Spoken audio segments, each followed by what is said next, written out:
Naftali Bennett will lead Israel's delegation to the UN Climate Change Conference in Glasgow, Scotland at the end of October, where he'll meet other global leaders.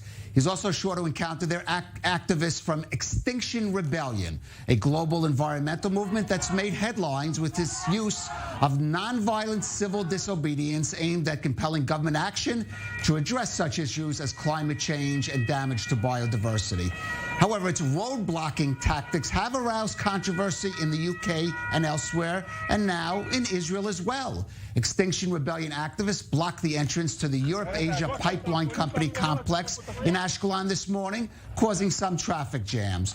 Protesting plans to ship oil and gas from the Gulf to the Mediterranean via the Eilat-Ashkelon pipeline by using shipping or a new conduit connecting it to the Trans-Arab pipeline. Well, joining us in studio now is Michael Raphael, the founder of Israel Extinction Rebellion and a member of the civil society delegation to that Glasgow conference of the parties. Michael, thanks for joining us. Thank you. First of all, let's talk about your objection, the Extinction Rebellion's objection to this perhaps pipeline that will be planned, which some are touting as a step forward for peace in the Middle East, bringing oil and gas from the Gulf to Israel. Why is Extinction Rebellion against it? Okay, so it's not about the pipeline being, there is a pipeline. That's right, not that the question. Exists. Right, and the problem is that pipeline is very, very old. It dates back to the time where Iran and Israel were actually in cahoots and working together. And it was a pipeline that was strategically built so they could bypass the Suez Canal. So it's a really old pipeline. That's one of the main problems, is that the infrastructure is really, really old.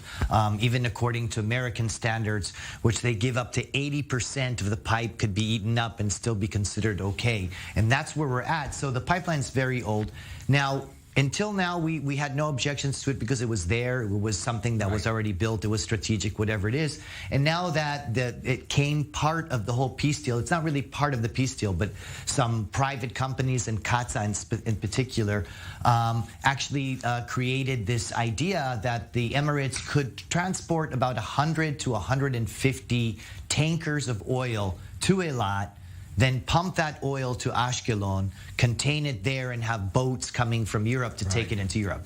So basically, we're a passageway, and it doesn't really make any sense to bring in that much oil into a beautiful place like Eilat, which is already overpopulated, over touristy, and so on and so forth. To bring another 100 to 150 big oil tankers, which are always going to spill a little bit of oil here and there, it's going to contaminate. It's right next to the reserve, to the marine reserve, right next to it. So it just doesn't make any sense. Right. At a time when the rest of the world, we're going to Glasgow, Bennett's taking a whole plane full of journalists to say that Israel's on the coin. If we're on the coin, let's stop messing around with fossil fuels. Right, and there's been some leakage from that pipeline that we've had been bad. But now, Michael, let's look at Extinction Rebellion and specifically its tactics, civil disobedience. Right. Certainly in some parts of the world, the UK in particular, its blocking of roads has caused a controversy.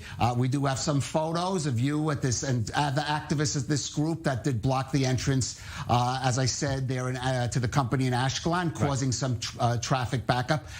There are people who say, we sympathize with your aims, but your tactics are even counterproductive, because either you're creating traffic jams that are causing more carbon pollution, or God forbid, you could be blocking hospital ambulances, taking sick people to the hospital. What is your answer to those people who say, we sympathize with your aims, we object to your tactics? Right, so tactics of nonviolence are nothing new. They've been used in a lot of different places by a lot of different people. And what we're saying is, if we take Extinction Rebellion started in 2017, right after the IPCC said that 22,000 scientists came up to a consensus that the world is running into extinction, that the sixth extinction is already here. We're losing 200 species a day at this point already, and so we need to stop. So we know the arguments, but the question is the question of the tactics, not right. So the tactics need to fit what you're fighting for, and morally, what we're here fighting for is saving the planet from extinction.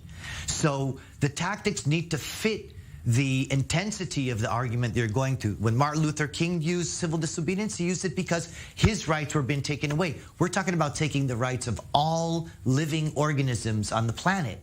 And that's why we're taking it to that level. We're saying the government is continuing business as usual, and we can't continue business as usual. What is this thing to develop a new pipeline, to bring more tankers here, it doesn't make any sense. And that's what we're trying to highlight. Well, how about what if the argument is, okay, even we understand using civil disobedience, but your tactics are impacting on the wrong people, on people who are using roads, who are not part of it, and you may be losing hearts and minds rather than gaining them with this? Again, we base our tactics upon we learn from history of what tactics work and what tactics don't work, and when do you use that kind of intensity in tactics.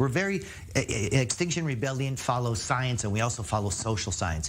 And we know that these tactics actually succeed when the intensity of the issue is this high. All right, now we mentioned that Naftali Bennett is going to Glasgow.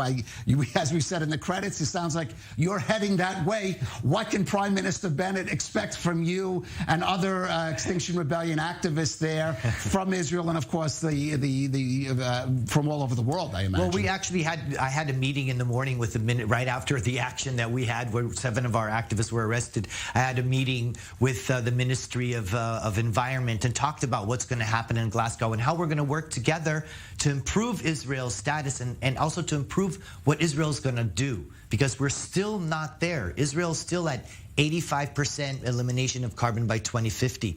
That's still really far away from what China even says, or United States. There's no reason in the world we need to be lagging around countries. We're a high-tech we're a place we're innovation. We need to be the ones leading the world. Right, you sound like we're working hand in hand with the government here. I'm asking you, can Prime Minister Bennett expect more civil obedience tactics in Glasgow that we saw here, and maybe also in Israel as well? Yes, we are to expect a lot. There's a big mass of people who are coming to Glasgow who are going to try to give that really last push and show the resilience and what we need as people. And there is going to be a lot of civil disobedience. There's going to be a lot of arrests. And there's already arrests happening right now. All right, but you are going with an Israeli delegation that's going to take part there. Right. And just lastly, briefly, we can expect more actions like those today on the streets of Israel? Oh, yeah. We're not going anywhere until climate change is really taken seriously. I mean, do you feel the police treated you fairly today, or even you did not? No. Briefly respond to that. Unfortunately, it was a very violent, the police acted very violently, and residents, these frustrated drivers who wanted to get home, did conduct quite a bit of, right now it's going to be an investigation for sure. There was a lot of violence. Okay, well, Extinction Rebellion I'm going to say again, there are people who sympathize with the aims, but have taken issue with the tactics. But it looks like those tactics will continue here as well as they have elsewhere. Michael Raphael, Extinction Rebellion, thank you for joining us on I-24 News. Thank you.